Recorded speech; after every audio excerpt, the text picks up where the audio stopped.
Research Center for Environmental Sustainability at the University of Nottingham, Malaysia campus. And mindset is all about interdisciplinarity. It is about bridging research, mainstream, and policy, and it is about positive change. Last year, we held a number of workshops at the university trying to identify what should be the research priorities for our campus. And the environment came as one of the two priorities for the campus. So then, at that time, the university asked us to prepare a new center that would focus on environment and science. And as we're preparing on the proposal and then thinking about what we wanted to do, it was very clear that we didn't want to do just environmental science. So then, of course, we are researchers, we are academics, and most of us were environmental scientists.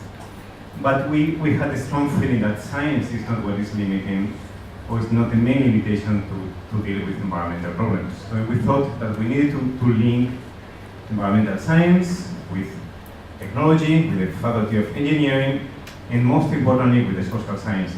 So we thought that we have a lot of science, we have a lot of knowledge that is not being used to make a difference. So then we decided to create this interdisciplinary center. And then one of our main missions is to recruit social scientists, people working on sociology, working on applied psychology, working on economics, working on policy, trying to get them to work on environmental issues. We think as well that it's not only about doing research. We want to go beyond academia and we want to do mainstream, and this is what we'll be doing in this context. You know, the events like tonight will be just to go beyond our, the ivory tower of the university, and also with policymakers. So we want that the research and the knowledge that is produced in the university goes into the society, but also goes into those who make decisions, which often are surprisingly uninformed or seem to be uninformed of things that we know. But we want to be also want to focus on positive change. So then we don't want to be just reporting bad news and telling how disaster everything looks like and then how we are doomed. It's about identifying cases of success and identifying what can be successful and promote those approaches for environmental problems. So then we hope that in our research projects, as much as in events like tonight, we will try to look at the positive options and then move towards positive change.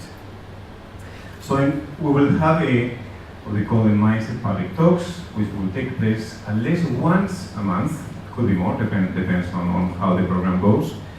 And normally it will be the evening of the third Wednesday of every month. But like in this case, this is the second Wednesday, so there will be exceptions depending on the availability of speakers, and the speakers are a bit picky and then they cannot make it on the third Wednesday. And we will have a wide range of issues and angles as our, as the Mindset umbrella aims to do. And our target audience is, are professionals in environmental related issues, but also non-professionals on this kind of discipline. So then we want to attract people working in academia, as well as people working in NGOs or government officers, but also any well-educated citizen who cares about the environment. And we think that the environment should matter to all of us. And then we expect that we'll have many people here who just think that this will be a good chance to meet other people and learn new things and interact as a community.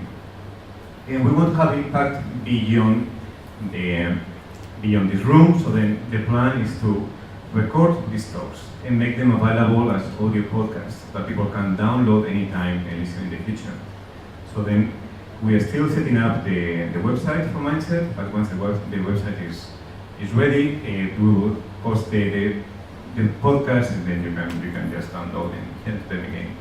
Just to give you an idea of the talks that we have in plan right now, we are beginning today with Richard's talk on the ecology of tropical East Asia. Next month we'll have Roman Carrasco from NUS from Singapore, who will talk about trade-offs between ecosystem services, economic value, and agricultural production. It's going to be a very interesting talk. In December, we have John Payne from Sabah talking about the conservation of Sumatran rhinos. In Malaysia, In January, we are still setting up something on climate change. In February, we have Professor Curiel Singh-Millar talking about the biodiversity law from the University of Malaya. In February, we are planning another event on landscape and oil palm with Rory and Stephanie, who are leading this event. We'll have also in March Elena Berke from UN talking about haze, and we will have Pierre Michel Foyet talking about something on tropical ecology. So then we'll try to diversify more the number of issues, or the type of issues, and we will keep informed on the program. So then let's go to today's talk, Richard Corlett's second edition of the Ecology of Tropical East Asia. Richard is now the head of the Center for Integrated Conservation in Sisongbona Tropical Botanical Gardens in Yunnan, part of the Chinese Academy of Science. I'm quite comfortable to say that Richard is the most knowledgeable ecologist in the region. So then it's like a walking encyclopedia. So then I have worked with Richard, and I think we have spent quite some amount of time together. And I'm always amazed how much he has read and how much he remembers from what he read. Right? Like, you mentioned something, and he remembered the paper, and like, how did you remember that, Richard? I mean, how do you do that? So then he has published review papers on a number of issues, going from pollination, seed dispersal, the effect of hunting, the impact of climate change in tropical rainforest, what makes Asian forests different to other forests. So then it was just natural that he would write the reference book about the ecology of the region. And when his book came out in 2009, I think became a very, very useful resource for students and for non-students who wanted to have a comprehensive text about the ecology of the region. So then it's a great news that he has published now a second edition. I have read the book. It's very, very updated. There are a huge amount of references post 2009, probably more than pre-2009. And I remember I was working with him in 2009 when the book came out. And every time that there was a key paper, he suffered because it was not in his book. Like, oh no, this is not in my book. And then you could see, that probably has been since 2009 planning how will be the second edition. And I hope you feel satisfied with how was the output of the work. So then, without any further ado, I will invite Richard to start his talk. Richard, thank you very much.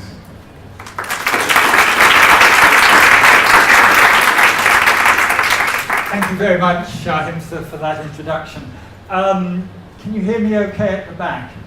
My voice is a little rough. I've spent a lot of today talking to people, but what I'm going to do is sort of introduce the book, but I'm going to focus on the last two chapters, which are on conservation. So I talk a lot about conservation in the region, and I'll go rather rapidly through the first few chapters. I think I should start off explaining what tropical East Asia is, and this is in fact a term I made up myself. I don't think anyone used it before I did. Okay, that's not me. Basically, it's the region inside this dashed line. And logically, that's Southeast Asia. But because nowadays Southeast Asia is the region in dark grey, it's ASEAN, and it stretches right over to the western half of New Guinea, which biologically is not Southeast Asia, and it excludes China and Northeast India, which really are part of the same region. So I just came up with the new term, tropical East Asia, to apply to this. I have stretched it north up to Shanghai, which certainly isn't tropical, because I wanted to include subtropical China as well, which is an interesting transition. So, sorry, is this working? No, it's not even on. Is this working? Okay, it is working. So, that's the region. And anyone who's got the first book I've extended it a little by adding Northeast India, which ecologically and culturally is really part of East Asia. And that was partly because there's just so much more written on Northeast India than there is on Myanmar, which is sort of a black hole in the science.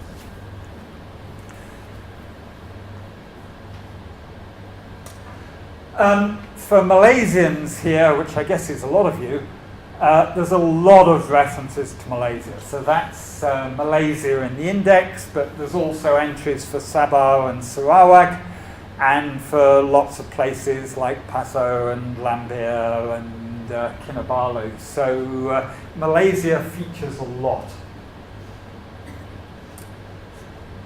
The book starts with history.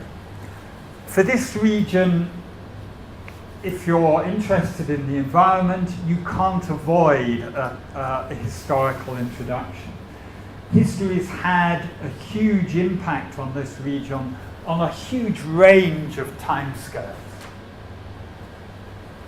So if we think in terms of hundreds of millions of years, then we've got geological history, the movement of tectonic plates. These plates are moving about the rate your fingernails grow, but over hundreds of millions of years, that adds up. Your fingernails get pretty long.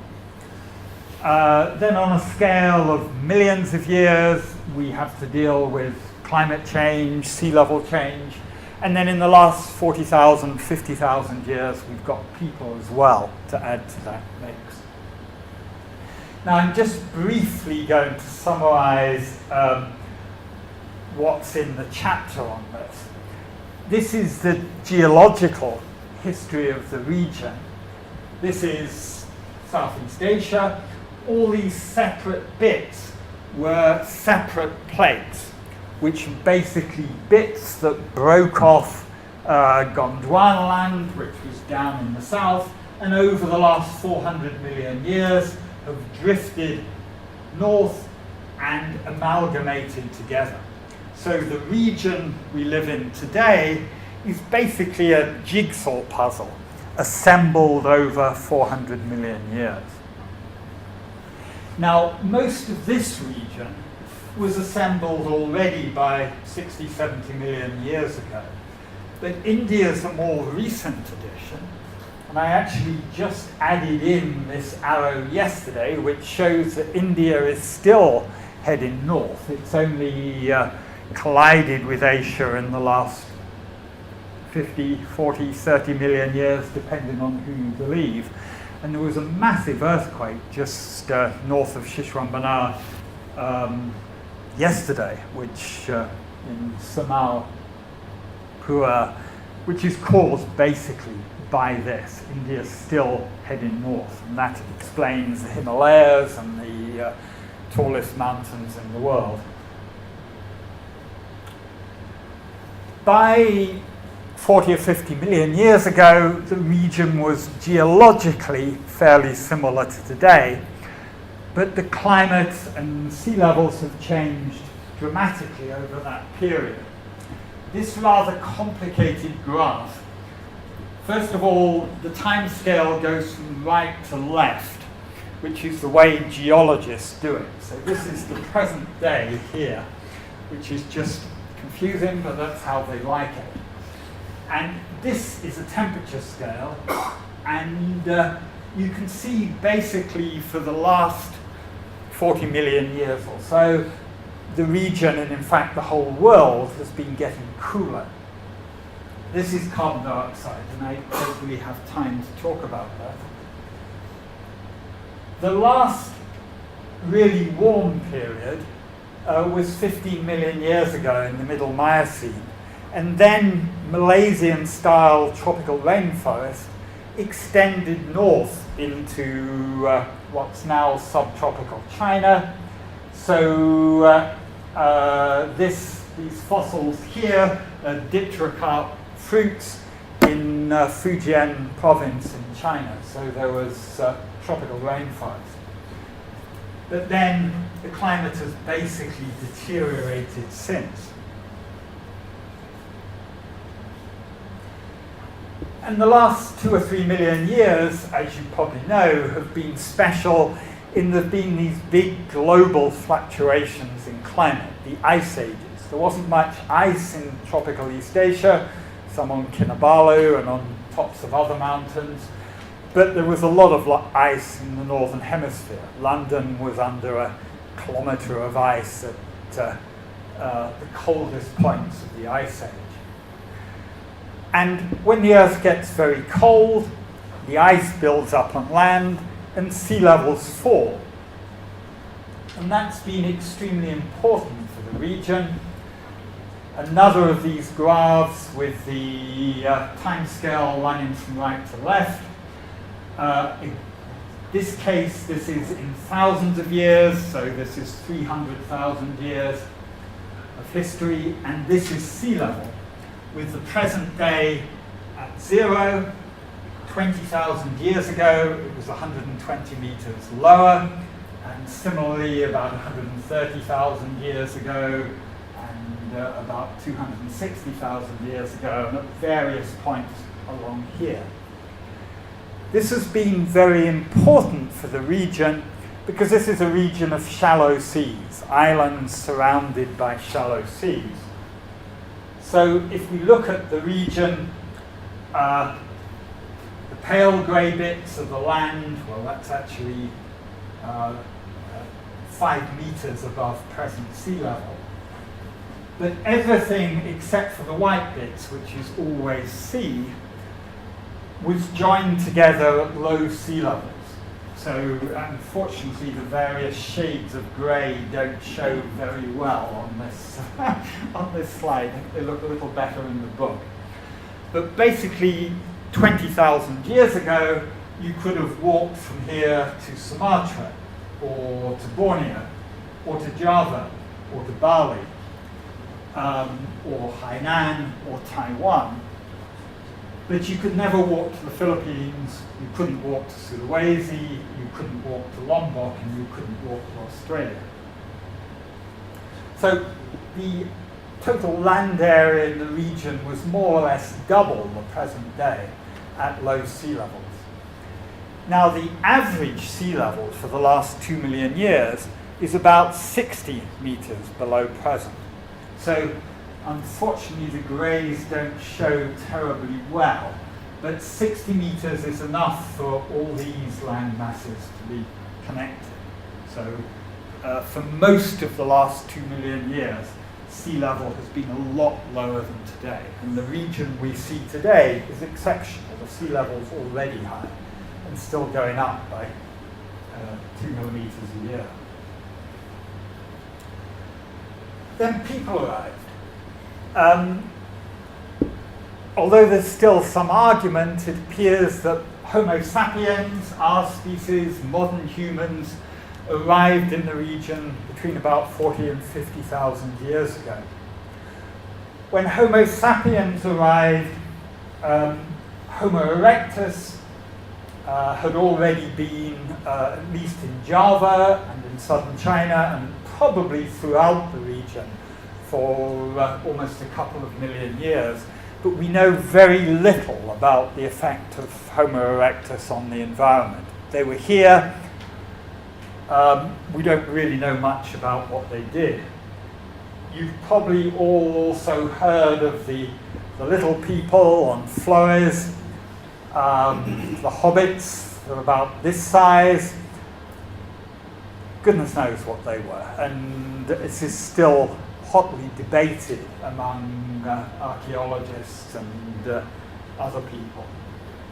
There is genetic evidence for a people known as the Denisovans, who are only known from, I think, a finger bone and the DNA which has been sequenced from it. And there is evidence that people in eastern Indonesia and New Guinea and Australia have a higher percentage of Denisovan DNA than people in the rest of the world, suggesting that the Denisovans were in Southeast Asia at some stage and interbred with Homo sapiens. But we know absolutely nothing about them. We don't know what they look like. Evidence also that the Denisovans bred with possibly 2 other human species as well. So it's pretty complicated. The earliest evidence of modern humans in the region is in fact from Laos. There's a fairly well-dated site in Laos which is almost 50,000 years ago. But certainly the most detailed evidence comes from near caves in Sarawak.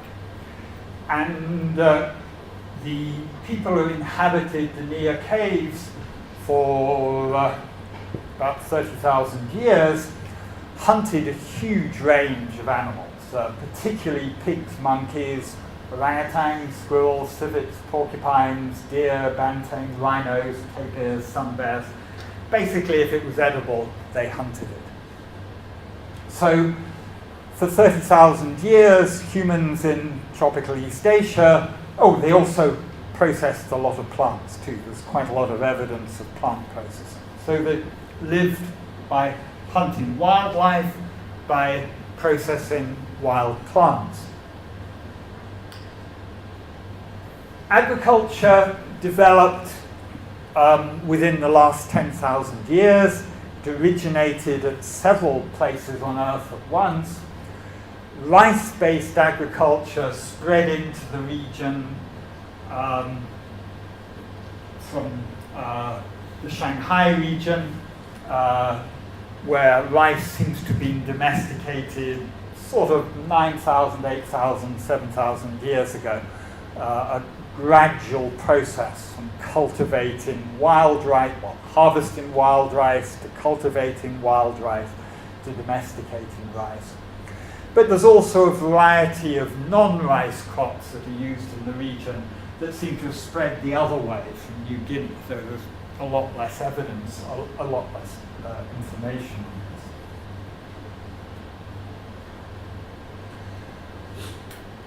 on this. First, urban centres in the region were 3,000 or 4,000 years ago in the north, but by the 14th century, Angkor in Cambodia was not only the biggest urban centre in the region, it was the biggest urban centre on Earth.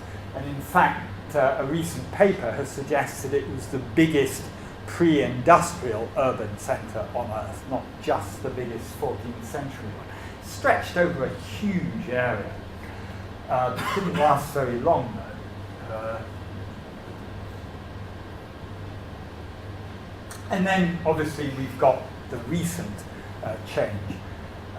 This was diagram was done by my colleague Alice Hughes, looking at the change in the lighting that you can see from space at night between 1992, which is the earliest date for which it's available, and 2012. So this is 20 years change in lighting. And so a brightly lit area, like along the west coast of Malaysia, shows there's been a 2,000% increase in lighting over that 20-year period. And you can pick out the Shanghai region, the sort of Guangzhou region, the Red River region, obviously, can't quite work out how to copyright this. Bangkok, Java. Dramatic changes over a very short period. Okay, that's chapter 1. Chapter 2 deals with the physical geography of the region, with the climate, the soils, the vegetation, the sort of basic things that geographers deal with.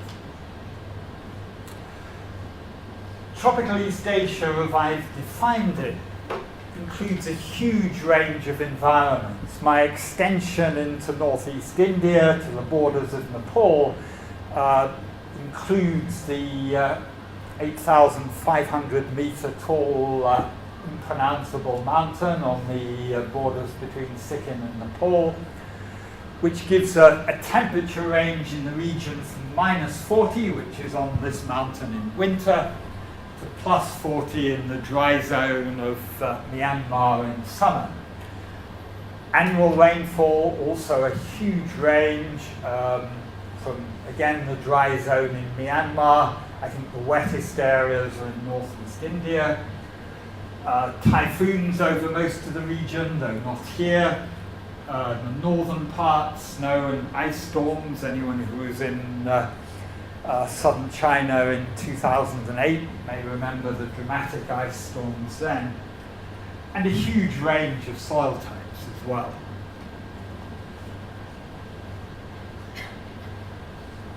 About a third of the region was covered in tropical rainforest. This is tropical rainforest in Borneo, but it looks pretty much the same over the region.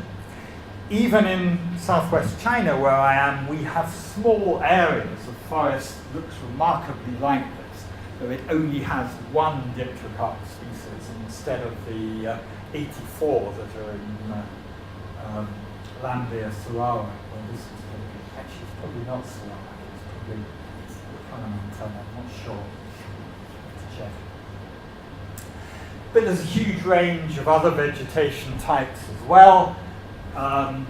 This is deciduous, dry season deciduous forest, montane forest on Kinabalu, that's forest on limestone. This is heath forest on extremely poor, virtually pure sands in Borneo.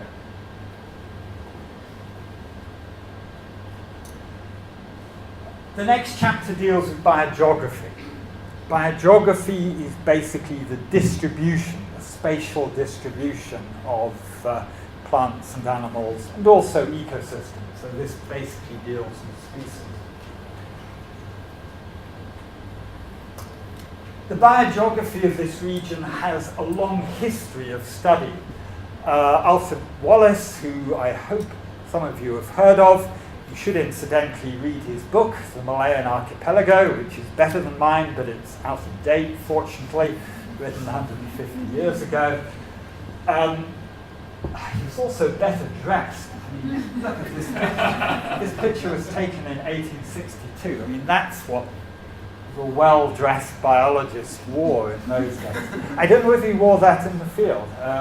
We don't have any pictures of him in the field, so we're not really sure. Wallace more or less invented biogeography. There were earlier people, but he actually turned it into a science. He was also a huge influence on Darwin. And this is a map he published in 1870s, I think, in which he divided the world up into these zoogeographic regions that we still use today. This is the Oriental region that we're in, and focusing in a bit, the eastern half of the Oriental region is the tropical East Asia of my book. Here he includes Sulawesi in the Australian region, but 10 years later he changed his mind and moved it over to Asia. So I pretty much followed Wallace's borders for my book. Well worth reading his Malayan Archipelago. Plants don't like dry weather, and within the tropics, the diversity of plant species is predicted very well by the number of wet days in the year. And in our part of the world, in tropical East Asia, the richest plant communities are in North Borneo. The only other place on Earth with similar richness, in fact rather more, is in the western Amazon, in the upper Amazon in Brazil and Peru and what is that other country? I'm not sure. This is Lambir in Sarawak, which has the most species-rich known rainforest in Southeast Asia. There may be richer sites that we haven't looked at, but I rather doubt that there's many places, perhaps in Brunei. And in 52 hectares of rainforest at Lambir, and a plot studied by the Japanese, that's only half a square kilometre. That's a big shopping centre.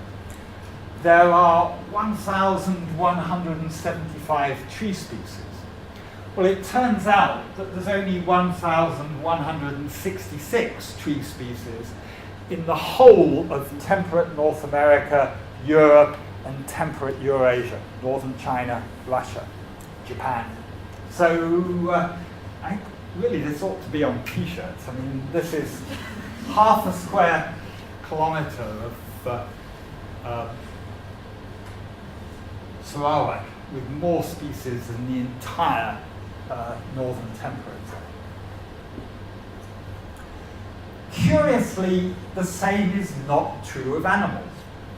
And if you look at birds, and this is number of breeding bird species in a 100 kilometre by 100 kilometre square, Borneo's totally useless. Well, not totally useless, but I mean, it's only about sort of 200 or 300. Well, up here, which is near where I happen to work now, this is near the border between China and Myanmar and India, there's up to 500 species. So, and this seems to be true of some other animal groups too, hawk moths, possibly also for mammals, so the data is rather incomplete. And exactly why the animals are richer in this area and the plants are richer down here, we just don't know. It's one of these unanswered questions for the region.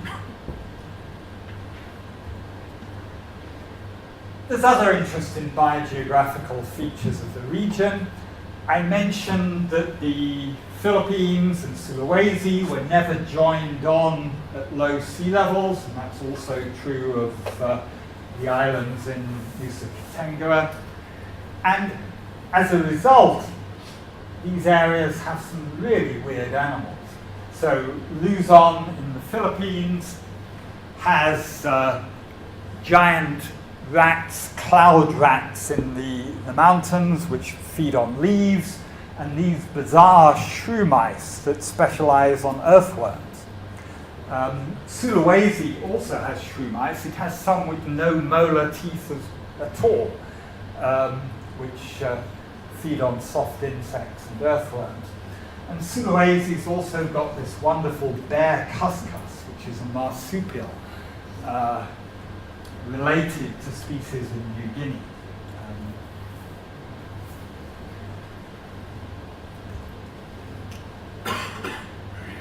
Fourth chapter deals with plants, and it's based around the life cycle of plants, basically, going from seeds to another seed, which is what seeds are for.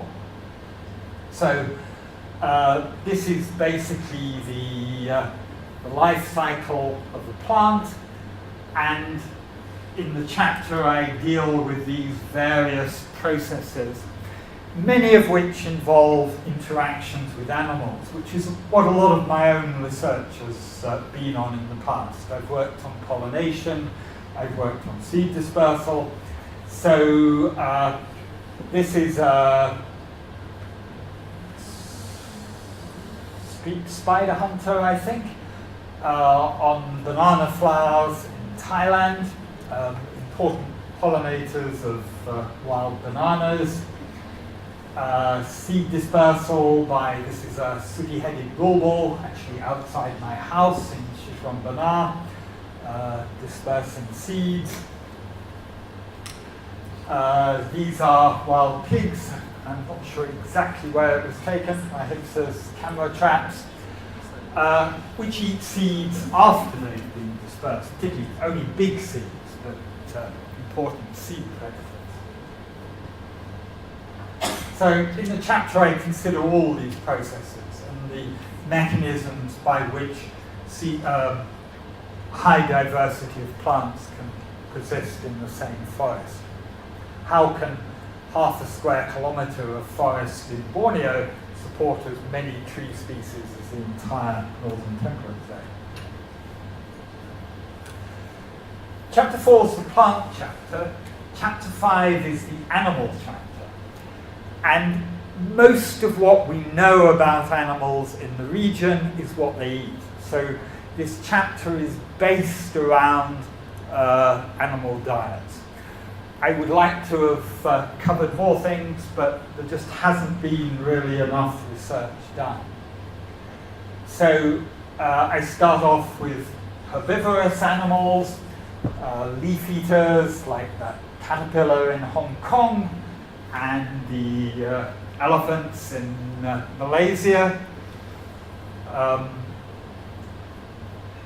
Talk about carnivores, that's tiger beetle also in Hong Kong, and the tiger in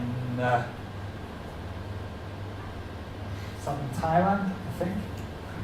Tony Lynham provided the camera track picture. But a whole range of other diets too. Wood feeders, root feeders, sapsuckers, fruit eaters, seed eaters, detritus feeders, dung feeders, scavengers, parasites, and a range of other things.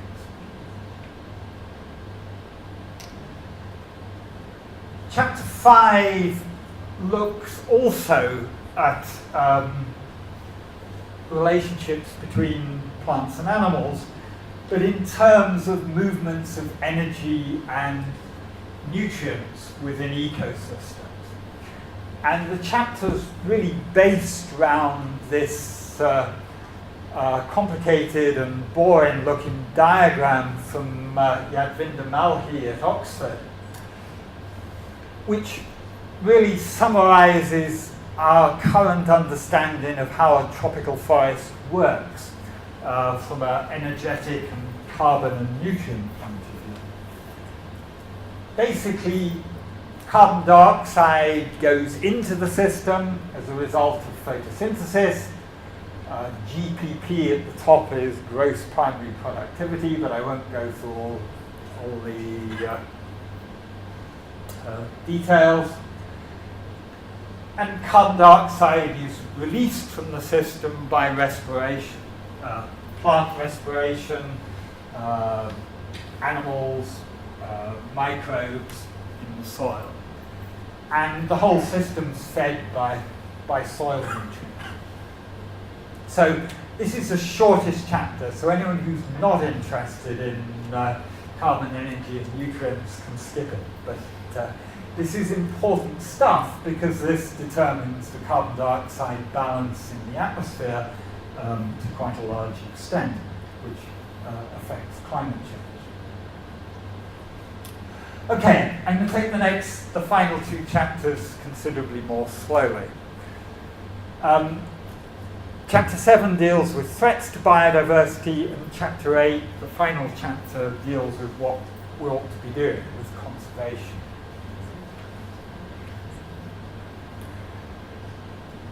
How you view the current state of biodiversity in Malaysia or in the region really depends on what you take as your baseline.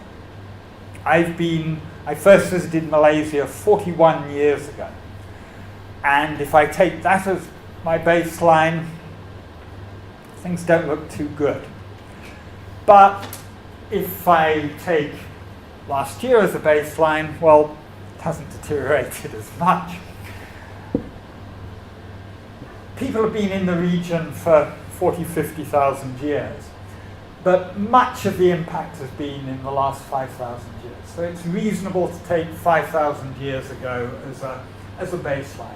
The region had only a few million people, dense populations only in a few places, mostly sparsely populated or not at all. Almost the whole of the region was covered in forest. These forests supported more than 30 large mammal species, that large being defined as more than 45 kilograms, which I guess is a big dog. 45 kilograms? Yeah, big dog, I think. So these are sort of large deer, elephants, rhinos, tapirs, etc., with up to a dozen species in one area. And in total, the region supported somewhere between 15 and 25% of the species in the world. Although my book only deals with terrestrial species, this is almost certainly true of marine species too. to, because the region is extremely rich in marine biodiversity as well, as I'm sure you're aware. Okay, skip to today. We've gone from a few million people to over 1 billion. In the region covered by the book, there's now about 1.1 billion people. About 60% of the forest is gone, and most of the rest has been logged or otherwise degraded. No forest supports all the large species, mammal species it did 5,000 years ago. Many of them, including all the forests near me, support none of them. There are no animals bigger than 45 kilograms in one site in Shishwamana, which has Gawa still, but most sites don't have any at all. But it still supports 15 to 25% of global biodiversity. That's partly because very few species have become extinct yet. A lot of species are on the verge of extinction. But also because the rest of the world has suffered the same problems. So we're still responsible for between 1/6 and 1/4 of global biodiversity. So I emphasize that. What happened? Well, in the last 5,000 years, the most obvious thing that happened has been this huge increase in human population. This graph, this is population in millions along the right-hand side, 10,000 years, now going from left to right because I'm not a geologist. This graph is actually based on about 4 points, but I think it's fairly reliable. And you see this dramatic increase in population, which has mostly occurred since the 19th century. Populations were dense in some places, particularly parts of southern China, the Red River region, central Java, Chao Phraya Delta, perhaps a few hundred years ago. But most of the population growth has been extremely recent. But human impact doesn't just depend on the number of people, it also depends on how much stuff they consume and how much damage each of those things they consume cause to the environment. Now, not only has the number of people gone up like this, but certainly the consumption per person has vastly increased. Think about what you've got compared with what your parents had at your age and what your grandparents had at your age. You've got a whole lot more stuff. Impact per unit of consumption is a lot more difficult to get at. Agriculture is a lot more productive now than it was then, just as well, or we'd all be starving. But on the other hand, there is a lot more impact of fertilizer and energy and whatever. So it's actually very difficult to calculate this. So although this formula is theoretically interesting, it's not practically terribly useful because we can really only get at 2 of the terms. So 5,000 years ago, the region was largely forested. Remember, half a square kilometre of this forest has over 1,000 species of trees. Much of that now looks like this. One species of palm tree, and it's not native, it's the African oil palm. Or if it's Shishwambana, it looks like this. This is not far from the gardens in which I work. These are rubber trees. There's still, I think, a patch of seasonal rainforest there, but pretty much all the rest of the landscape is young rubber trees. Or at rather higher altitude, it looks like this. This is tea. And there's a dozen other crops which together account for much, probably now most of the forest loss in the region. So in general, this is not peasant farmers clearing land to grow food for their families. It's mostly cash crops. Though this rubber in Xishuangbanna is mostly smallholders. So this is not industrial scale, though that certainly is industrial. This is from the European Space Agency. This is a forest cover map from 2009. Although they've tried to, the dark stuff is forest, the lighter stuff is deforested areas. They've tried to distinguish forests from tree crops. That is extremely difficult to do. So I'm sure if we've got remote sensing experts here, they would agree that quite a lot of this is probably tree crops that have got mistaken for forest. But you can see from a region that should, basically this whole region should be forested. If it's not forested, it's because someone's chopped it down, with a few exceptions.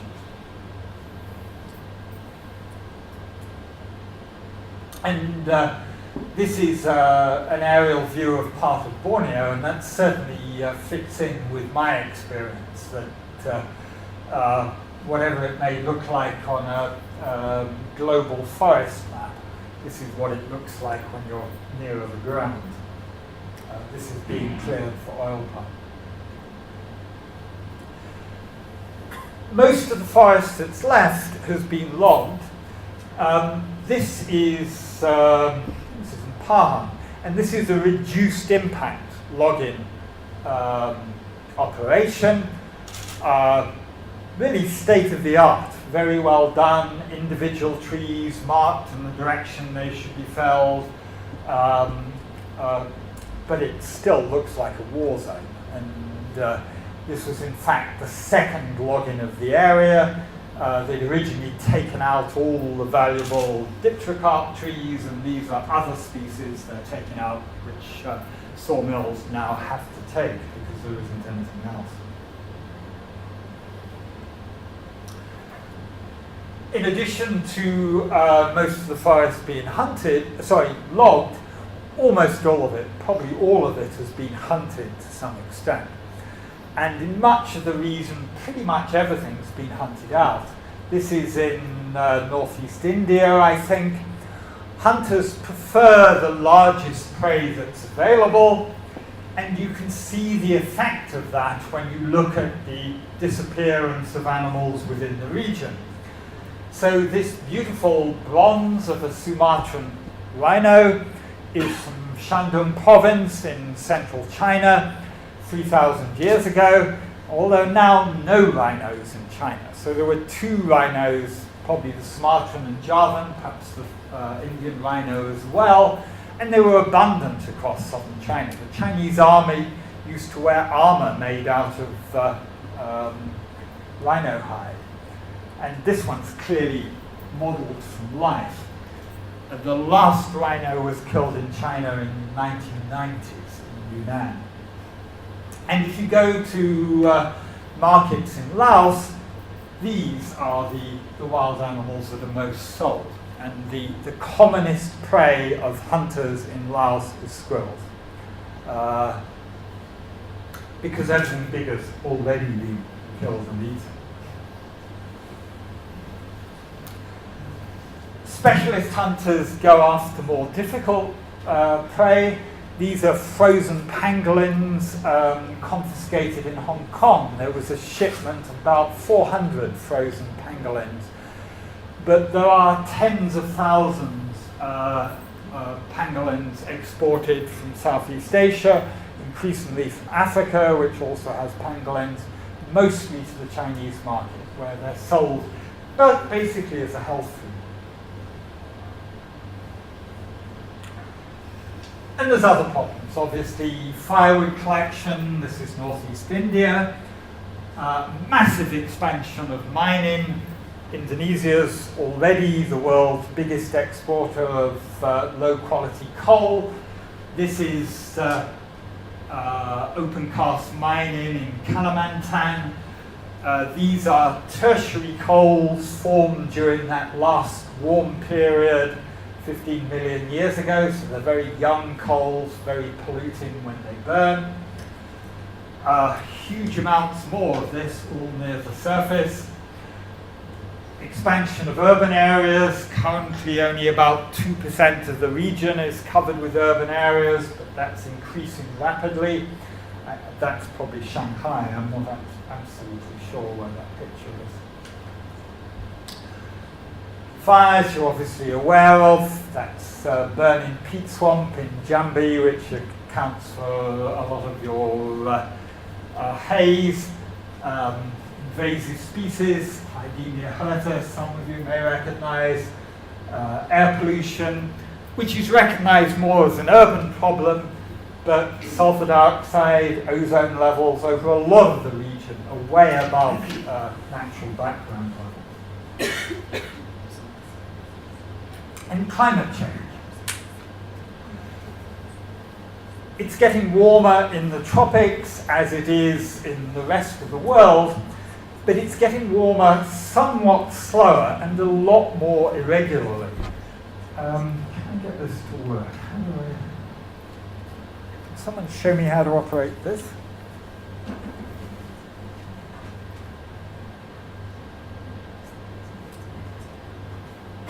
Okay, well my finger's probably long enough. This is NASA data. This is actually based on weather stations. So ground-based data, I think. And this is global climate change since 1950. You can see the basic steady rise. These are at 3-month intervals. And this is just tropical zones. And you can see that it's much less regular in the tropics. And also, if you look at this graph, you can actually see that 1998, many of you would have been in the region at the time, this was the exceptionally strong El Nino, was in fact still the hottest year for many parts of the tropics. We haven't had, this is the El Nino index at the bottom, with red being an El Nino, and this was the biggest El Nino we've experienced in the last century. If you're an optimist, you could say, well, global warming stopped and now it's cooling, but that isn't what's happening. What's happening is the warming, which is the result of basically more heat being added to the atmosphere at the top from solar radiation that then is being radiated out into space, has been more or less constant and continues into the foreseeable future. It's accelerating to some extent. These differences we get in the actual air temperature at ground level reflect the partitioning of heat between the atmosphere and the oceans. So, which is why our experience of climate change is not the same as climate modelers like to think of it. So far, the tropics has warmed by less than 1 degree. We're expecting an additional 1 or 2 degrees by 2050, up to 5 degrees by the end of the century. It depends what assumptions you make for future changes in carbon dioxide, which depend on so many processes that it's very difficult to tell. So this is from the latest IPCC report. This is 2050, 2100. This is a temperature scale. And this is rainfall, which on this scale is not terribly useful. So blue is wetter and brown is drier. So most of this region is expected to get 2 to 5 degrees warmer this century with not much change in rainfall. To put this into context, I'm afraid this is another of these rather complicated graphs. This goes from left to right, which is easier, but it's on a semi-logarithmic scale, which is very confusing. So this is 54321 million years ago, then 500,000 years ago, then 10,000, 5 to 1,000 years ago, and then these are years before present. And the present is here, and this is in the future. What I want to point out from this graph is, first of all, current global temperatures, and this would apply also to current Malaysian temperatures, are already higher than it's been for most of the last 3 million years or so. We've certainly had warmer periods. There were periods during the last ice age which were warmer, periods in the earlier Holocene which were briefly warmer. But for most of the last 3 million years, it's actually been cooler than the present day. And assuming current climate models are correct, within 50 years, the Earth's temperature and Malaysia's temperature will be warmer than any time in the last 5 million years. Within the lifetime of most people in this room, and when I wrote this, I was hoping that most people would be under 50, Malaysia will have a climate that exists nowhere on Earth at present. So predicting what effect this is going to have on tropical rainforest is pretty difficult, because we can't say, well, it's going to be like so-and-so. If you live in London, it's expected to have a climate rather similar to Barcelona by the end of the century. Well, I've been to Barcelona, it doesn't seem bad. But you can't do that from Malaysia. You'd have to go back more than 5 million years. How long do I have?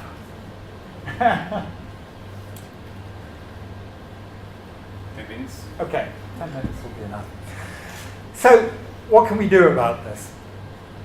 The last chapter is basically, I focus on biodiversity, so it's called Saving All the Pieces.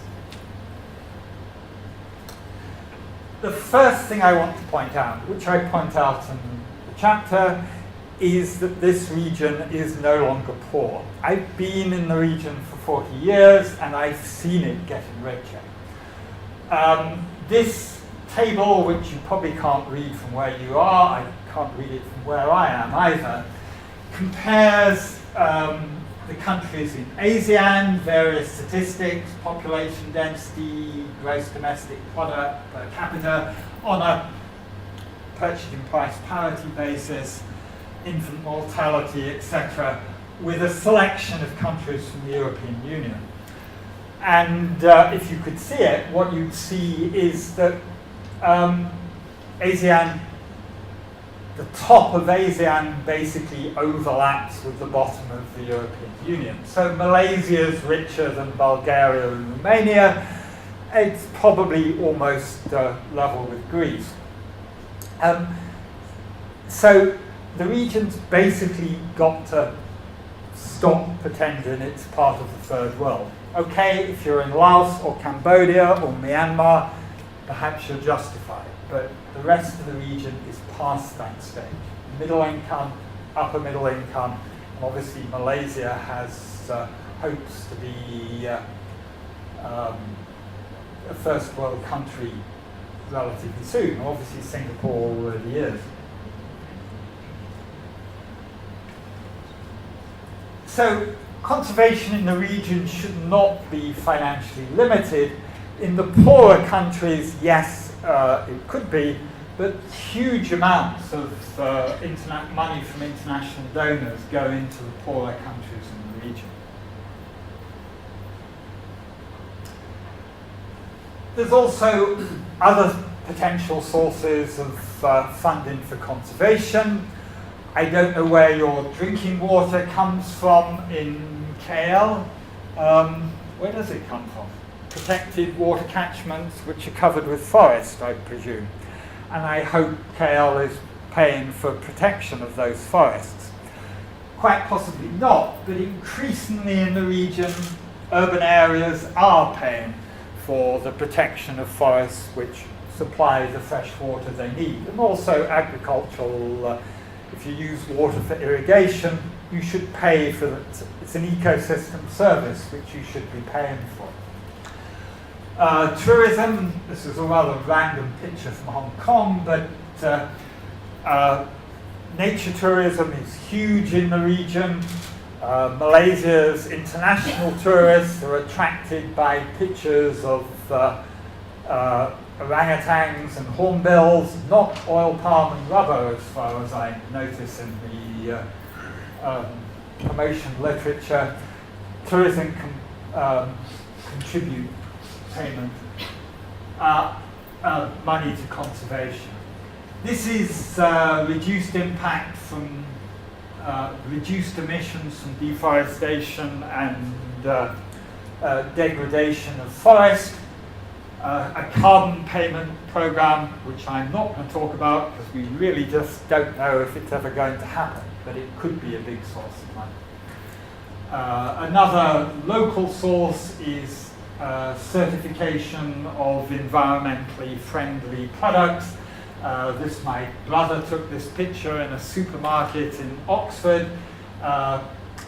Organic fair trade coffee produced in Sumatra, which also meets various environmental requirements. So, but even if we have the resources, we still need to set priorities. A whole lot of priority setting mechanisms have been suggested and used within the region.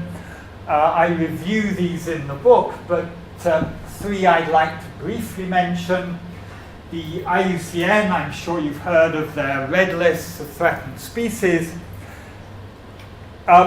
Fewer than 10%, maybe less than 5% of the species on the planet have been evaluated for threat yet. So this is far from complete, but at least gives some indication, and it's good for some groups. The Zoological Society of London has gone a step further and not just looked at whether a species is endangered, but also if it's evolutionarily distinct, meaning does it have many other living species which are close relatives. The theory being that to lose an endangered rat species when there's hundreds of other related rats is less important than losing a species which has no living relatives, like the Asian elephant's got sort of two relatives in Africa. The great ibis, highly endangered bird in Cambodia, has really no close living relatives. So these are red-listed species in the region. For some things, particularly for birds, this is probably reliable. So if there's 45 red-listed birds as threatened in Malaysia, this is probably true. For others, like plants, it looks as if Malaysia's got more threatened plants than the rest of the region. That's simply because the Forest Research Institute has done a really good job in identifying threatened plants in Malaysia, while Myanmar, which probably has got just as many, has not done anywhere near as good a job. So this is very incomplete. The EDGE program, which combines endangerment with evolutionary distinctiveness, this is the highest ranked species in the region, or the highest ranked mammal species. This is the Sumatran rhino, appropriately walking off into extinction. But you're going to have a talk on this in 2 months' time. So the top ranked bird is the giant ibis in Cambodia, which I think may be globally the highest top ranked EDGE bird. I will skip over that because we're running out of time. So, what do we need to do? And this is a very brief text summary. Protected areas are still the best way of ensuring that natural species and ecosystems persist. and we need to establish new protected areas where this is possible. In lowland parts of the region, this means protecting areas which have already been logged, probably already been hunted, and protecting them from further logging and hunting.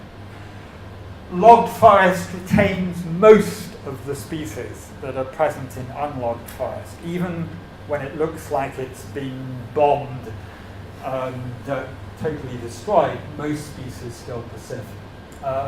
Hunting may be a more persistent impact, but we need to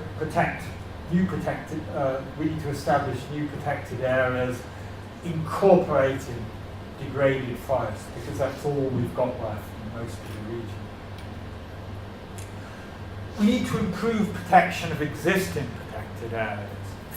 Some protected areas in the region are well protected, but the vast majority are not well protected, and some are just paper parks. A student who was working in one of the parks, we don't have anyone here from China, do we? Nobody's keeping notes. One of the sections of the Sichuan-Banan National Nature Reserve, which is a national level protected area in China, heard a gun going off every 7 minutes and ran into an armed hunter every half hour.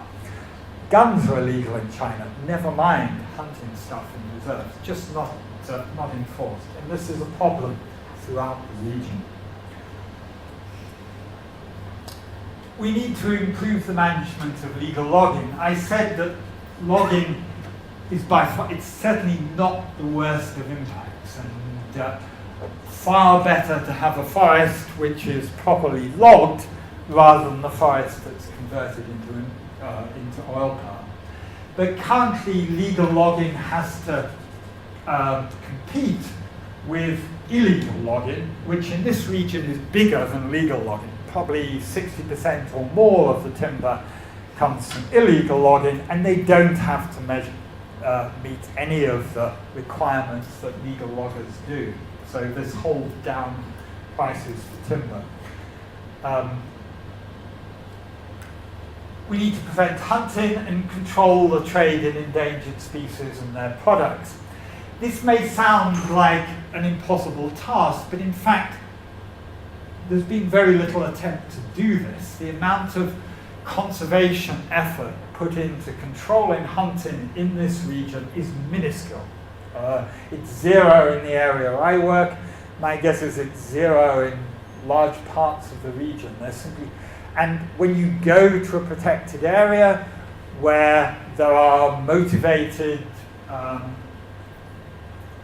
rangers, I've been in Cat Tien in Vietnam recently, surrounded by desperately poor people, open to poachers on all sides.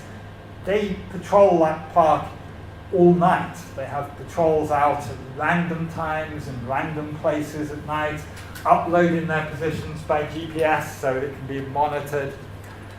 That's the way you maintain wildlife. And if you're not doing that, that's why you're losing species. A bit late for Cat Tien. Sorry? A bit late for Cat Tien. Cat Tien, the last rhino was killed there, but it's still full of huntable species. It's still got gibbons, it's still got elephants, it's still got gar, it's still got, you see hundreds of hornbills, you see green peafowl, all sorts of things that you don't see anywhere else. Still stuff full of, the problem with things like the rhino is that you can get, $100,000 from killing one. It's worth taking big risks for that. And personally, I would,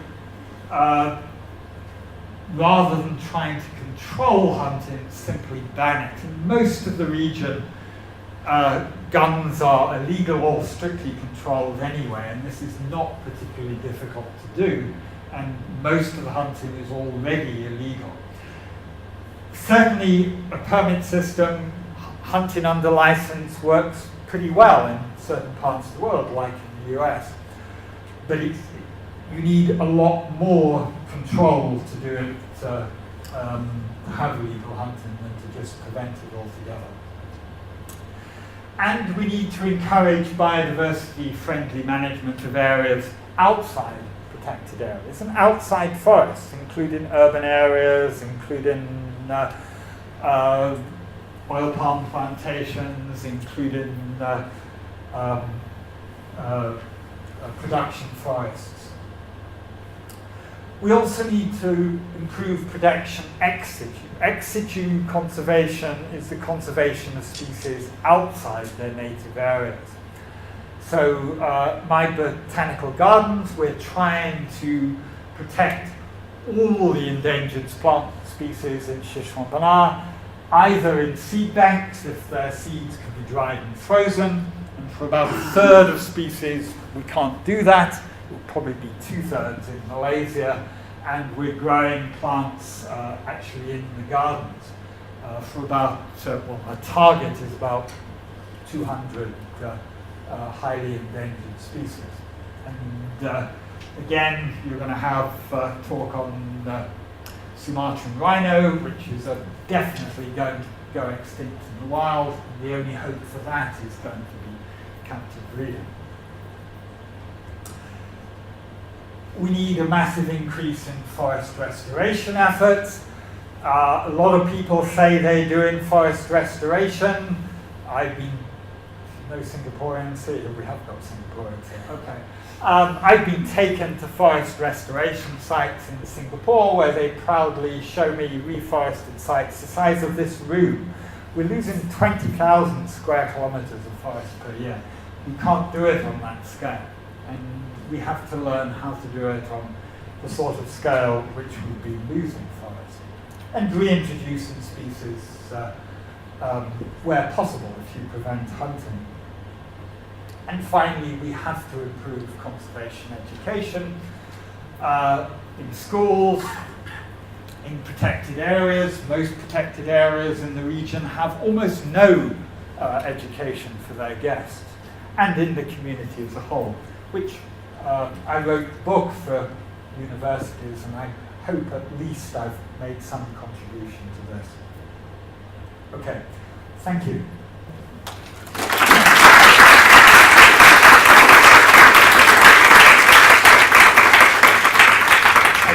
Just mention that there's a Japanese edition. I don't we have anyone who's Japanese here, but if you read Japanese better than English, Tokai University Press has produced a Japanese translation of the first edition. So thank you very much, Richard. It was very, very interesting. So then we'll have some time to get some questions from the floor, but since I have the microphone in my hands and I love microphones, a couple of questions. You published a paper last year, which I found extremely interesting. We are now in a institution of this hybrid of British and Malaysian. So we have some European, Southeast Asian links, and many Europeans in this room, and many people who have visited the region. And then you published a paper comparing trends between Europe and Southeast Asia. And I do travel to Europe regularly, and I felt, I felt a lot of sympathy for the things you were talking in that paper, which about how in Europe now you feel optimism about environmental issues. So if you go around the countryside in many European countries, you see clean water, you see forests that are increasing in area, also increasing in complexity. You see many species in my country, in Spain. The large carnivores are expanding, the large herbivores are expanding. But when you travel around in this region, what you feel is the opposite. I mean, you feel destruction, you see bare land, there's a lot of new construction, a lot of new conversion of forests. So then, are we going to reach a kind of, when I'm moving to a Europeanization of Southeast Asia, and do you think we'll have to destroy a lot, we can start to improve, or what is your prediction for this? So I wrote this paper for exactly the reasons you mentioned, that going to Europe and the feeling that things are getting better. They're not all, but they're getting better, while in this region they've continuously got worse. the article incidentally is open access, so it's called Becoming Europe, but if you just search under my name, you can find it. I really don't know. If ASEAN is moving towards a sort of more European Union type structure, in Europe quite a lot of this has been led really top down by Brussels bureaucrats. I mean, people complain that the European Union is not a democratic institution, but European initiatives on climate change, on conservation, have not come out of the European Parliament. They've come from the European Commission, and particularly in Britain, awful lot of their environmental legislation was imposed from outside rather than indigenous. I don't know whether that was true in Spain. And another great thing about European conservation is that it is coordinated Europe-wide. So there's this protected area system. What's it called? Red Natura. Yeah, Natura 2000, which basically is a top-down look at Europe at what needs protected. And that would be a great way of dealing with this region. It hasn't been done, but it would be great. If everyone could sit down and work out how to save the Sumatran rhino without worrying about national issues, or who ought to be responsible for a particular species, which is what's been done in Europe. There's European red lists, a whole range of things, including sort of bark beetles and snails, which does the same thing. Identifies what's really endangered, not what's endangered in Britain, but what's endangered in the whole of Europe, and that countries should focus on.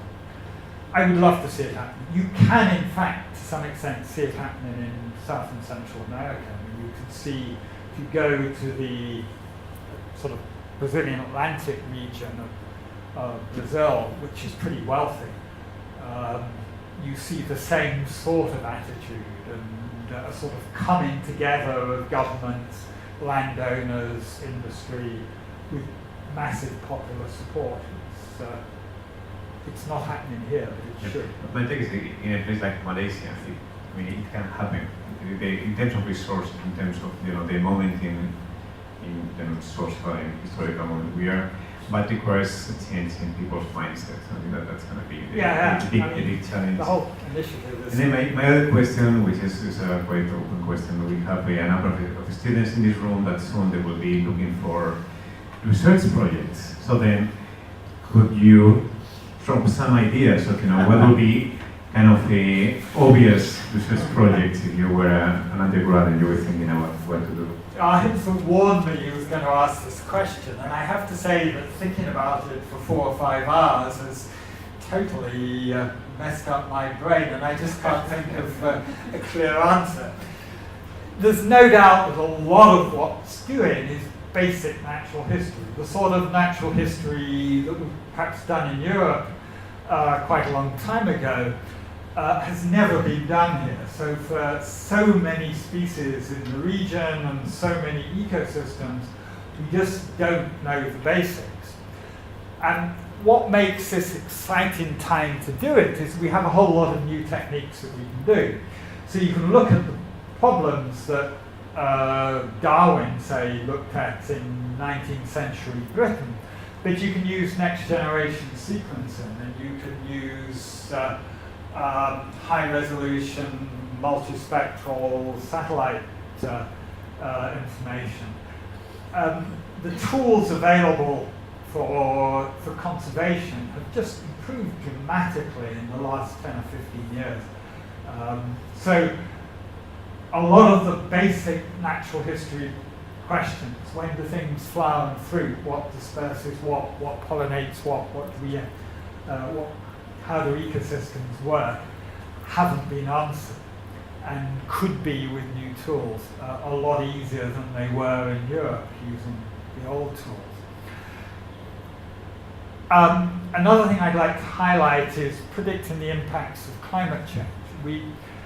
Although the climate models disagree on a whole lot of things. The one thing they all agree on, and this is 100% of the models, is it's going to get warmer.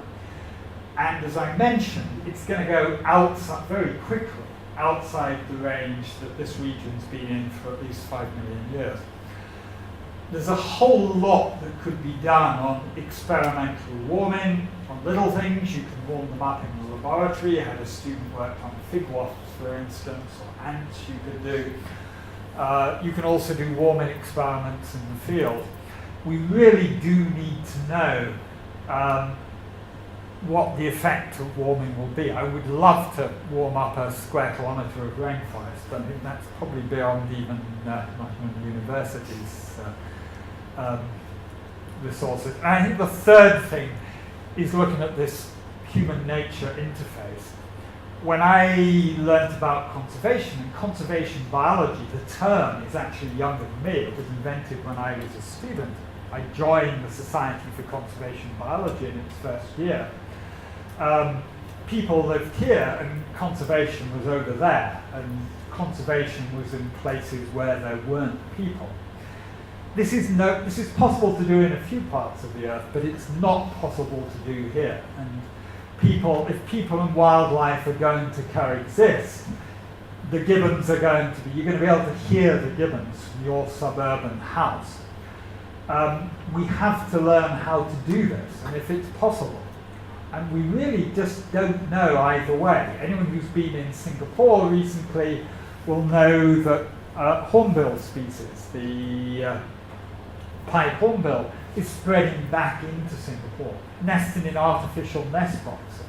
But you can go into a housing development board housing estate and see hornbills feeding with pigeons on bread fed by, thrown on the ground by people. Hornbills can live in cities. And there's, looking at the compatibility of wildlife and people on the urban fringes would be a very interesting series of projects. And cities like KL, which sort of blend into the forest at the fringes, would be good places to do it. Obviously, the sociological side that you talked about. Okay, so some questions from the floor. Maybe we can take a couple of questions at once, and then I can reply. If you can introduce yourself and make your question. Wait for the microphone, please.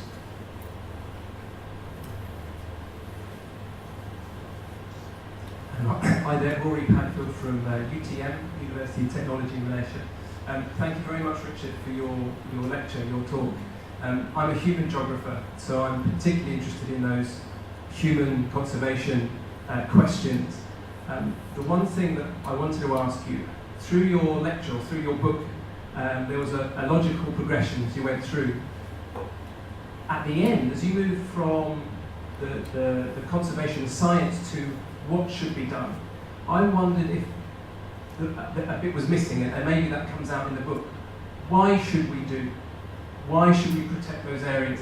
And linking in with the question that was just raised before about Europe and the optimism there, Southeast Asia has a very different political economy.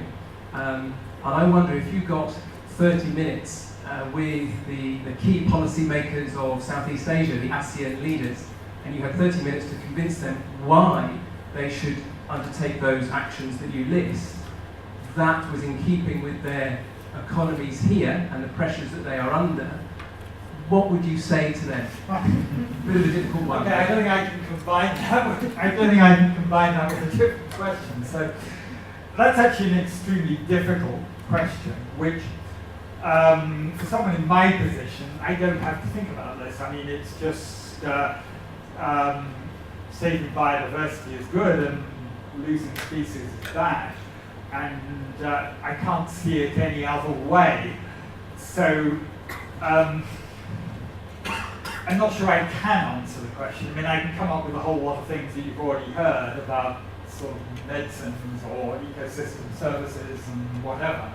For me, it's a sort of moral and aesthetic, spiritual issue, which isn't really touched by any of those answers.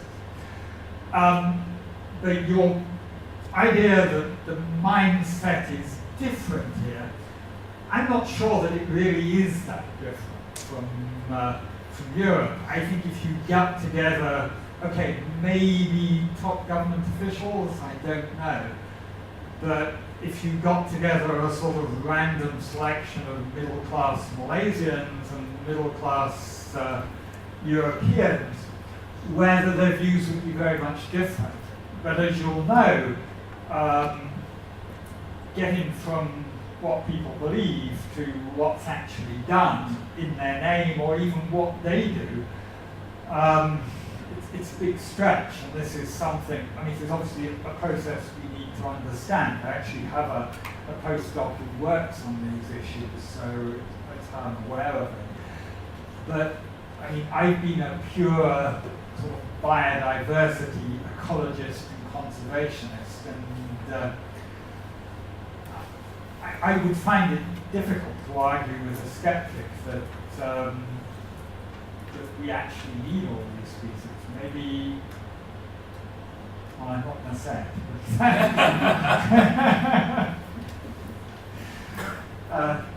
So that doesn't answer your question, and the book doesn't answer the question. I hope that if you read the book, you'd end up thinking, wow, isn't nature wonderful, we ought to protect it. But I think most people think that already. It's getting from that ought to actually doing it, which somehow Europe has succeeded. And I get the impression that South America, at least the richer countries like Brazil and Mexico, are succeeding, and that Asia isn't.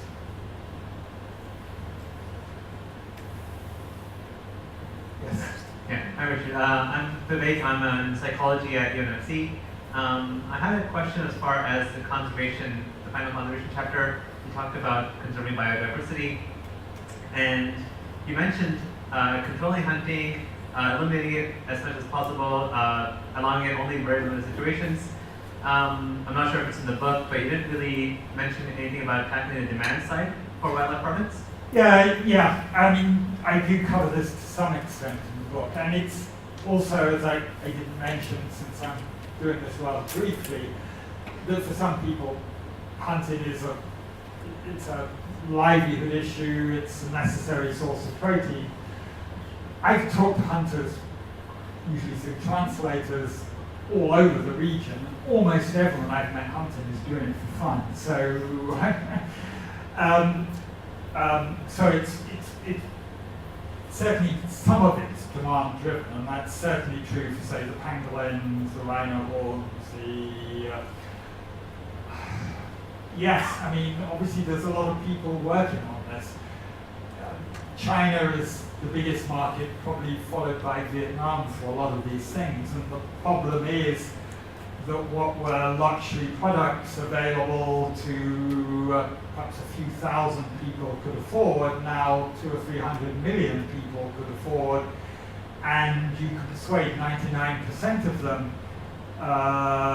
that owning elephant ivory is wrong because it's not like removing teeth, it's you shoot the elephant. That still leaves 1%, which is a lot out of 300 million. That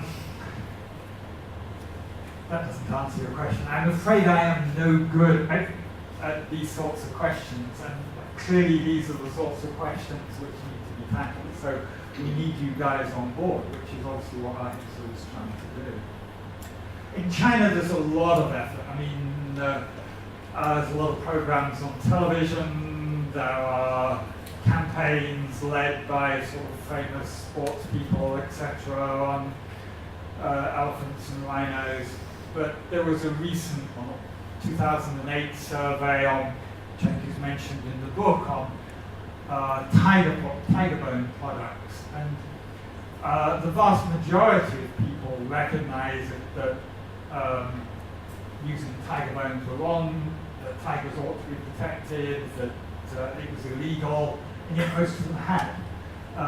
There's just a big gap between beliefs and action, which maybe it's your beliefs aren't strong enough, but I suspect that just turning everyone in Malaysia into the sort of same level of awareness in Europe might not necessarily be enough. we'd have to say that in Europe it's sort of been bureaucracy-led, and that there's been an efficient conservation bureaucracy, which you really need as well. Ask if anyone else. Ask one of the guests and